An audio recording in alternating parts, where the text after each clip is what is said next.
Assalamu alaikum, this is Muhammad Kamran. Today we are going to discuss the very important concept of Karl Marx, the very important theory of Karl Marx, that is commodity fetishism. Commodity fetishism ये दो लफ्ज से, दो concept से बना है, एक commodity है और एक फिटिशिज्म है। सबसे पहले हम समझेंगे कि एक ऑब्जेक्ट की दो वैल्यूज होती हैं, एक एक्सचेंज वैल्यू होती है और एक यूज वैल्यू होती है। उन दोनों को हम समझेंगे, फिर आके हम कमोडिटी को समझेंगे कि कमोडिटी क्या है, फिर इसके बाद फिटिशिज्म को समझेंगे कि फिटिशिज्म वर्ड कहाँ से आया और फिटिशिज्म हम किसे कहते हैं। स्टूडेंट्स, आप बिल्कुल स्टार्ट से इन चीज़ों को समझें ताकि आपका जो बैकग्राउंड है वो बन जाए। सबसे पहले ऑब्जेक्ट है, ऑब्जेक्ट की दो वैल्यूज होती हैं, एक हमारे पास यूज वैल्यू और दूसरे को हम कहते हैं एक्सचेंज वैल्यू।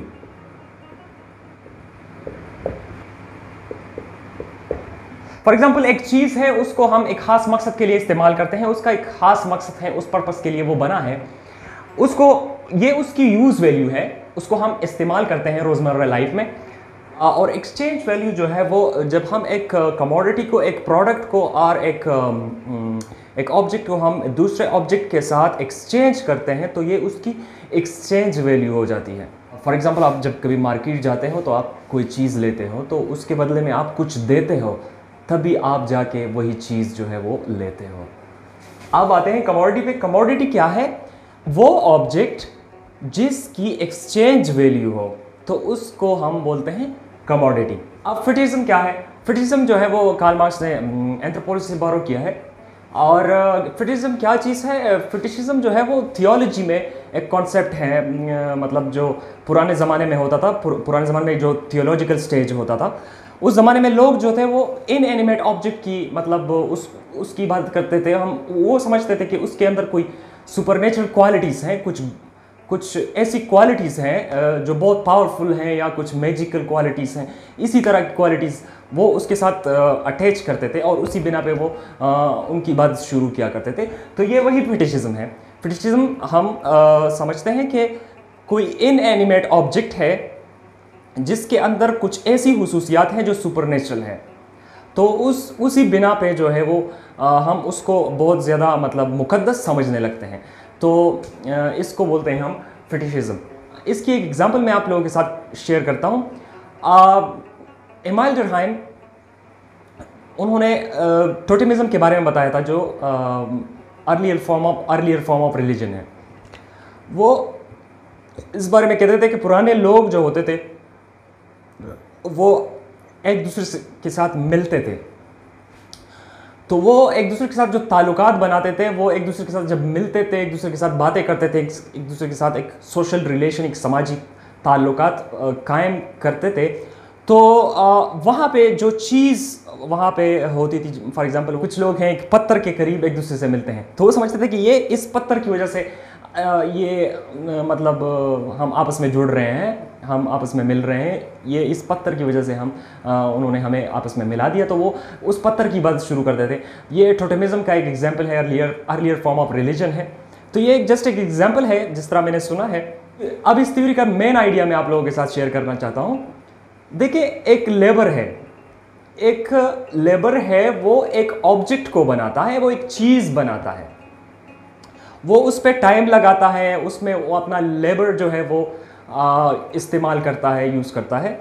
जब वही चीज़ मार्केट में जाती है तो वहाँ उसका एक अलग स्टेटस होता है, फिर उसके क्रिएटर की तरफ लोग उसकी तरफ ध्यान नहीं देते।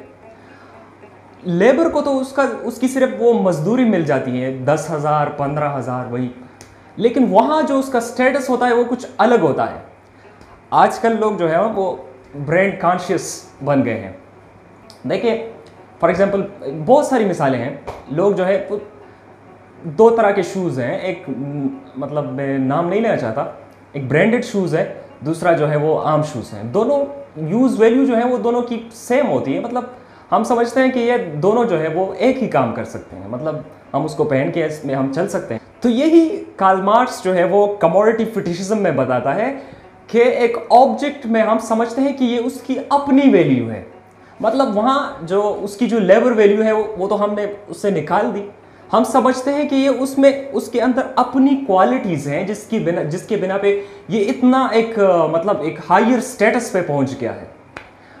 दो मोबाइल से एक सिंपल मोबाइल है, दूसरा आईफोन है, लेकिन जो आईफोन मार्केट में जाता है उसकी जो वहां पे नुमाइश होती है, लोग वेट करते हैं कि कब ये आईफोन आएगा, कब ये नया आईफोन, कब नया मॉडल मार्केट में आएगा। लोग वेट करते हैं और उसको जिस तरह से पेश किया जाता है तो हम समझते हैं कि यार इसके अंदर कुछ अजीब सी क्वालिटीज़ हैं, कुछ ऐसे क्वालिटीज़ हैं। तो ये एक तंजिया तौर पे कार्ल मार्क्स बोलता है कि ये हमने उसको कुछ ऐसी क्वालिटीज़ दी हैं जो रिलेटेड टू रिलीजन।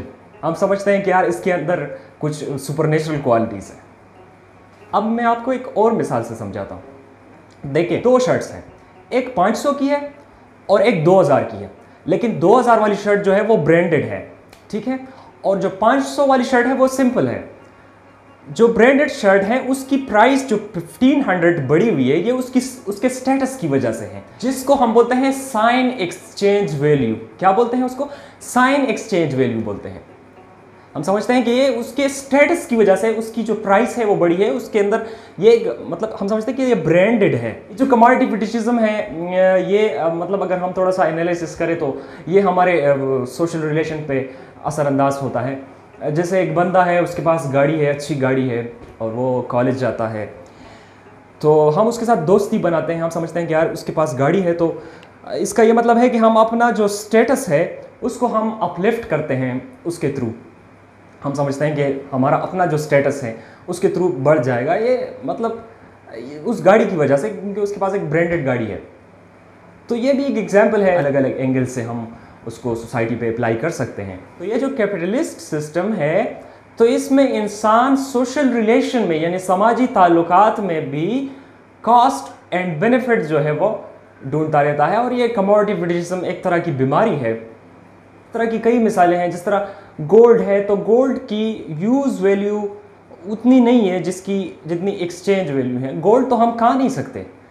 और इस तरह जो डायमंड है, डायमंड का एक्सचेंज वैल्यू काफ़ी ज़्यादा है, लेकिन डायमंड जो है वो वाटर से इम्पोर्टेंट नहीं है, लेकिन वाटर का एक्सचेंज वैल्यू उतना नहीं है जितना वाटर का यूज़ वैल्यू है।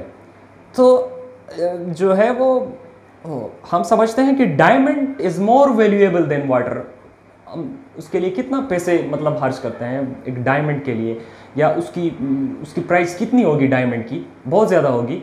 इस तरह गोल्ड की प्राइस कितनी होगी? बहुत ज़्यादा होगी। आई होप कि आप इस कॉन्सेप्ट को समझ चुके होंगे। मुझे इजाज़त दीजिए। अल्लाह हाफिज़।